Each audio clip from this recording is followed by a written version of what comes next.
Hello and welcome to Science in 5. I'm Vismita Gupta Smith. We are talking today about the Delta variant and vaccines. Dr. Soumya Swaminathan, WHO's chief scientist, is our expert today. Welcome, Soumya. Our first question to you, Soumya, is we know that the Delta variant is more transmissible.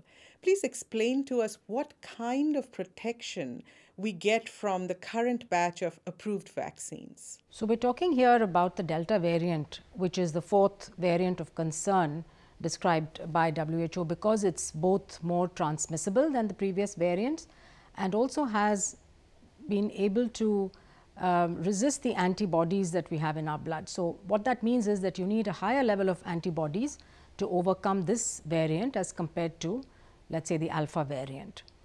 Now, the good news is that all of the WHO emergency use listed vaccines do protect against developing severe disease, hospitalization and death due to the Delta variant. So, there are studies now from countries where there is a predominance of Delta variant to show that people who have been vaccinated are much less likely to end up in hospital.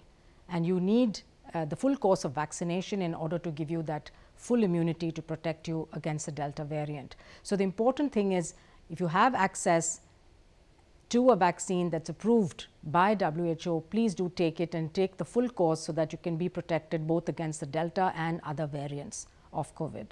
Soumya, explain to us please the level of protection that you have if you have received one dose of the vaccine versus if you are fully vaccinated. So, the main goal of these vaccines is really to prevent severe disease, because what we want is for people, even if they get the infection, is for them to recover from it and not become seriously ill. So, that's something that all of these vaccines do really well. Of course, there are different levels. You read about the efficacy trials, they may range from 70 to 90%. But in terms of just looking at the prevention of severe disease and hospitalization, they are all very good, over 90% effective. Again, they vary in the protection against getting infection.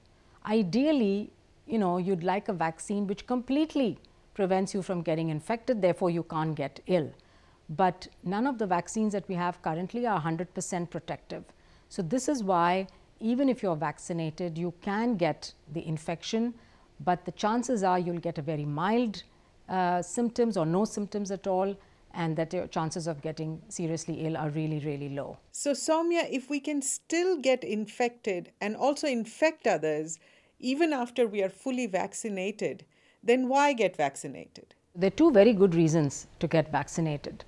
The first is to protect yourself from getting severely ill if you catch the infection. We know that there's a certain proportion of people of all age groups who do get severely ill, and you could have a chance of dying from this disease, and this is what we want to protect. So, that's why you want to get vaccinated in the first place. But secondly, if you get vaccinated, and yes, you may still get the infection, because we know that these vaccines are not going to protect you 100% from the infection. So, there is a small risk you get infected and you could pass it on to others. Why do you want to take the risk of doing that? Why do you want to be one person in the chain of transmission? What we need to do in the world today is to break those chains of transmission, get a control on this disease.